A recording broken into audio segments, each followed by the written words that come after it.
ይፋት የወደደቻት መስላ በጥርሷ እየሳቀች በሆዷ ብዙ ነገር ሴራ እያቀናበረች ጠፍታ ከመጣች ከና ታፈሱ ጋር ከመጣች ወዲህ በፊቷ እንግዲህ እና በጥርሷ በምላሷ የወደደች እና የተዘወተች እየመሰለች ሴራ እንግዲህ ለህብሰት እየቆፈረች ነበር ማለት ነው። ዙማን የተዘናጉ ህብሰትም እቺ ሰውነት ተለውጣ ነው ወላ እያሰረች ነው ብላ ግራ በገባበት ሰዓት በአምላክ ግን እሷን አትመኒ ሁሉም ሰዎች እያስመሰለች ነው እያሉ ነበርና እዛው ማለት እንግዲህ በሌላ ሰው ቀጥራ አሳግታት ነበር ነው እንዲያየ ነው ማለት ነው። ህብሰትን እንግዲህ ለመጀመሪያ ጊዜ የደረሰላት ንጉስ ነበር የታፈሱ ወንድም ማለት ነው። ንጉስ እንግዲህ በዛው አካባቢ ቆማ መኪናው በቆመበት አካባቢ ሲቆይ የመኪናውን ታርጋ አይቶ ተከትሎ ሄዶ ደርሶላት ነበር። ነገር ግን ደግሞ ያው ፈጥኖ ሳይፈታት ቀርቶ መልሶ አጋቹ አግኝቶት እሱንም አሰቃይቶታል ማለት ነው። በስተመጨረሻም እንግዲህ አጋቹና ይፋት ሲጣሉ በብር ምክር ሲከራከሩ አይተውኛል እና እንዲሁም ደግሞ አንቺ እንዳረግሽው እሷ ልጅቱ ህብሰት አውቃለች ሲላት ይፋትና አጋዥ ወይም ሰራተኛዋ ተጣሉ ማለት ነው። ብር ጨመሪ አለበዛ ደግሞ ነገር ሁሉ አበላሻለሁ ብሎ ሲያስፈራራት እንግዲህ አጋዡ ራሷ ሄዳ ነበር። ራሷ ሄዳ ግን ህብሰትን በጣም አሰቃይታን ነበር ማለት ነው። ንጉስን ግን የታፈሱ ወንድም መሆኑን አላወቀችም ይፋት ማለት ነው።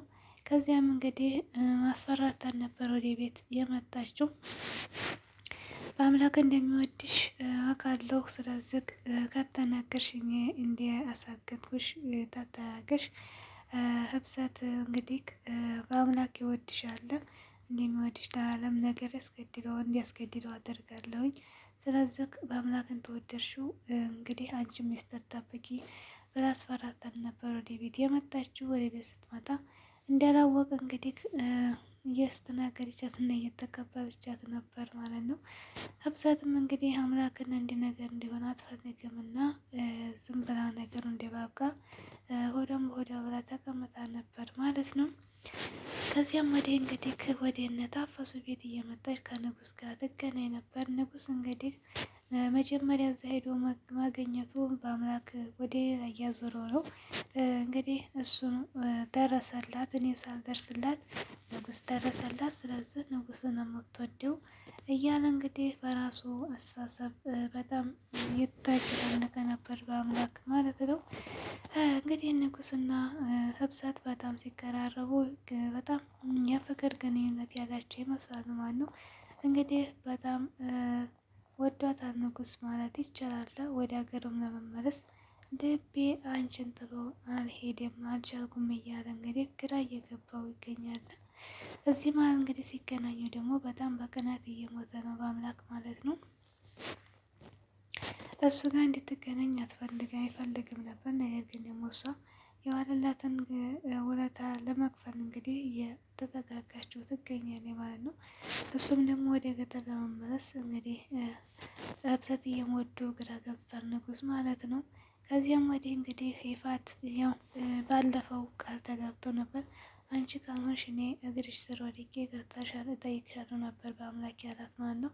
እንዲሁም ደግሞ ይሄ እውነት አድርገሽው ከሆነ ልጄን አሳግተሽ ከሆነ እንፋታለን ነበር ያላት አላሙ ማለት ነው። ከዚያም እንግዲህ ህብሰት እንግዲህ ንጉስ ጋር ሄዳ በነበረችበት ጊዜ እንግዲህ አምላክ በጣም ደስተኛ እየሆነ አይደለም። እንግዲህ ታፈሱ ደግሞ ምንድነው ያደረገችው? የይፋት ስድብ በጣም አስመረራትና ወደ ሴት አዳሪነት ስራዋን ልትቀይር ነበር ማለት ነው። እንግዲህ ሽርንጉድ ብላ ወጥታ መስመር ላይ እንደቆመች በአብነት አገኛት። አብነት ሲያት እንግዲህ በጣም የደነገጠው ከዚያ ቦታ ይዞ መጥቶ ወደ ቤቱ አሳርፎ እንግዲህ ይሄ ነገር ሁለተኛ እንዳትሰራ እሱ የተሻለ ስራ እንዲያሰራ አድርጎ አረጋግጦታል ማለት ነው። እንግዲህ በጣም ከባድ ነው። ታፈሱ ብትለው የሰው ቤት እንግዲህ በዛ ደግሞ የይፋት ስድብ እንግዲህ በጣም ከባድ ነው። ያ ውሳኔ ወስና ነበር። አብነት እንግዲህ ወደ ቤቱ ወስዷት አስትቷታል ማለት ነው። ከዚያም በኋላ እንግዲህ ንጉስ በጣም እየወደደ የመጥቷል። ህብሰት ማለት ነው ከሀገር ቤት ያላትን አሻንጉሊት ወይም ባለፈው ወዲያ የተገዛላትን አሻንጉሊት አምጥቶላት ዛሬ እንዲሁም ደግሞ ዝም ብዬ ሳገኘው ገዛው ብሎ ቀይ አበባ ሰጣት ማለት ነው። ከዚያ በፊት እንግዲህ ህብሰትም በጠፋችበት ጊዜ ታፈሱም እንግዲህ በወጣችበት ጊዜ እንግዲህ እየታፈሱ ጓደኛ መጣ ከይፋት ጋር ስራዋን ቀጥላበታል ያልነገረቻትም ማለት ነው። ተገጠር ነበር ታፈሱን ፈልጋ የመጣችው ግን ታፈሱ ሳትኖር ስትቀር እሷ ገብታለች ማለት ነው። እንግዲህ በስተመጨረሻ በአምላክና እንግዲህ ይፋት እየተጠራጠሩ ነበር። አሁን ላይ እንግዲህ ንጉስ እና ታምን ማናት ህብሰት እንግዲህ በጣም ፍቅር ቦታ እየገቡ ነው። እሷም ንጉስ ጋር ሳለች እሱም ደግሞ ልቤ አልቻለም ለመሄድ እያለ ነው። አሁን እንግዲህ በአምላክ በጣም ቅናት እያደረብን ነው። እንዲሁም ደግሞ ይፋ አድርጎ አብነት ነገረው ማለት ነው። ንጉስ እንግዲህ ህብሰትን ሳይወዳት አይቀርም ብሎ ነበር የነገረው። እንዲሁም ደግሞ ታፈሱ በጣም አሳሳቢ ሁኔታ ውስጥ ነው። ምክንያቱም ወንድሟ በህብሰት ፍቅር እንደወደቀ እንግዲህ ተረድታለች ማለት ነው።